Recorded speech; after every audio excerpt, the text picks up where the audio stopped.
कोतवाली थाना क्षेत्र से आए हुए पीड़ितों ने बताया कि लोन दिलाने के नाम पर उनके मकान का फर्जी एग्रीमेंट करा लिया गया है। जब इस विषय में दूसरे पक्ष से बात की तो दूसरे पक्ष का कहना था कि इससे पहले वह उसके भाई का भी मकान खरीद चुका है और जो उसने पैसा दिया है वह बैंक द्वारा चेक द्वारा दिया है। अब एक दूसरे गंभीर आरोप लगा रहे हैं।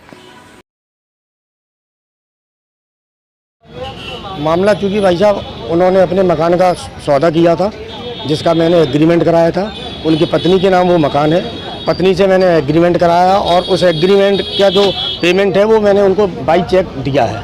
उन्होंने पूरा चेक से रुपए प्राप्त कर लिया।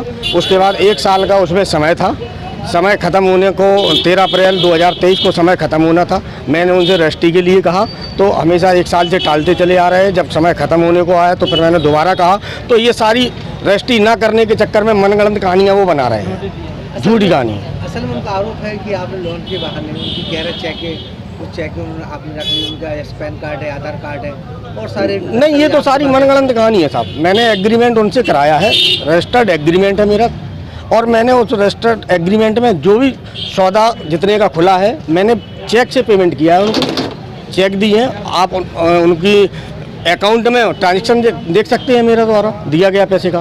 सारे दस्तावेज आपके पास है? बिल्कुल सारे दस्तावेज हैं, रजिस्टर्ड एग्रीमेंट है, वैधानिक नोटिस दिया मैंने उन्हें रजिस्ट्री करने के लिए 15 दिन का तहसील के द्वारा कि आप 15 दिन के दिवस के अंदर आप रजिस्ट्री कर दीजिए। जब वो नहीं आए तो फिर मैंने वहाँ हाजिरी करा ली, तहसील में हाजिरी है मेरी, वहाँ से नकल निकला के मैंने कोर्ट में न्यायालय में डाला है, माननीय न्यायालय उस रजिस्ट्री कराने के लिए, और न्यायालय द्वारा मुझे न्याय मिलेगा।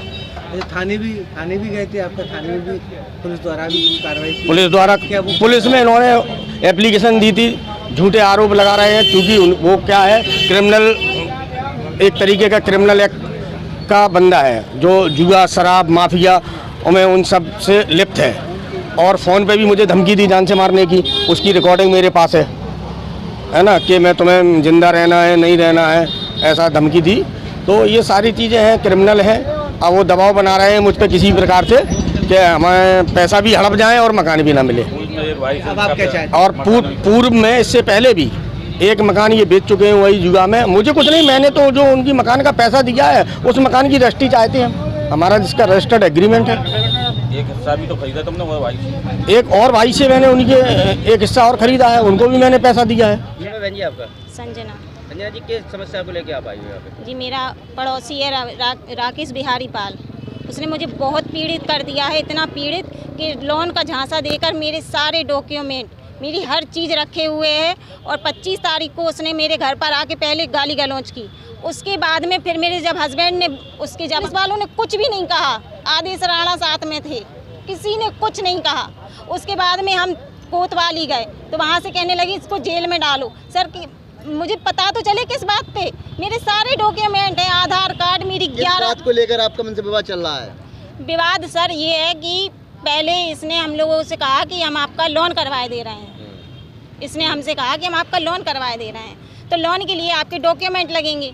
हमने आधार कार्ड दे दिया, पैन कार्ड दे दिया, सब दे दिया। इसने कहा चेक लगेंगी क्योंकि तुम लोगों के पास पैसा है नहीं है, तुम लोग परेशान हो, तो वो सब हम संभाल लेंगे, तुम्हारे बैंक में जो भी कार्रवाई होगी वो हम संभाल लेंगे। तो पहले सबसे पहले मेरे नाम की 11 चेक ली इसने, फिर बाद में कहने लगा तुम्हारे नाम से नहीं हो रहा, तुम्हारे हस्बैंड के नाम से करवाए दे रहा है। तो मेरे हस्बैंड की 5 चेकें ली इसने, यूको बैंक की हैं। और उसके बाद में फिर कहने लगा वो नहीं हो रहा, तुम्हारी रजिस्ट्री गलत है। तो हम लोगों ने कहा ठीक है भैया हमारे डॉक्यूमेंट वापस कर दो। तो अब कह रहा कि वो हमारे ऑफिस में रखे, कभी कहता कि हम कल दे देंगे, परसों, ऐसे ऐसे करके इसने 7-8 महीने निकाल दिए। और अभी 1 महीने पहले हम लोगों से आके कहता है कि आपका समय ख़त्म हो रहा है। हम लोगों ने